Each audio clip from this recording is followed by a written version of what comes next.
28వ వచనంలోనే,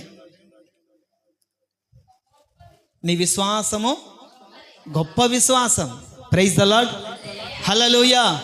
ఆమె కుమార్తె దయ్యం నుండి విడిపించబడడానికి ప్రబలమైన కారణం, దేవుడు ఆమె కుమార్తె మీద చేయబెట్టి పో, యేసు నామములో అడుగుతున్నాను పో అని అనలేదండి. అన్నాడా? అన్నాడా? అనలేదు. ఆమెలో ఉన్నటువంటి గొప్ప విశ్వాసాన్ని బట్టి ఆమె కుమార్తెలో ఉన్నటువంటి దయ్యము విడిచిపెట్టిపోయింది. ఎవరినో తిడతానని మ్యాగీ పరిగెత్తుకుంటూ వచ్చింది.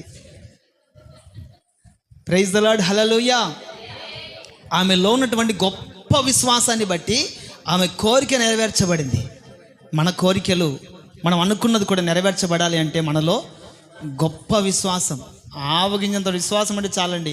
గొప్ప విశ్వాసం కూడా అవసరంలే, ఆవగింజంత విశ్వాసం అంటే చాలు. ఖచ్చితంగా దేవుడు మనం కోరుకున్నది నెరవేరుస్తాడు. ప్రైజ్ ద లార్డ్, హల్లెలూయా.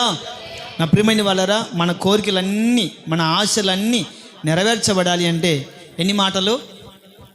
స్వీట్గా, షార్ట్గా, క్లుప్తంగా 3 మాటలు టకటక చెప్తాను, మీరు వినండి. ఒక గెస్ట్ 10-15 నిమిషాల్లోనే నేను ముగించడానికి ఇష్టపడతాను. మొట్టమొదటి మాట, మన కోరిక నెరవేర్చబడాలి అంటే మనలో ఉండాల్సినటువంటి మొట్టమొదటి అనుభవం దినవృత్తాంతంలో మొదటి గ్రంథం 28వ అధ్యాయము 9వ వాక్యం. 28వ అధ్యాయము 9వ వాక్యం. సొలొమోనా, నా కుమారుడా, నీ తండ్రి యొక్క దేవుడైన యెహోవా అందరి హృదయములను పరిశోధించువాడును, ఆలోచనలన్నిటినీ సంకల్పములన్నిటినీ ఎరిగిన వాడునై ఉన్నాడు.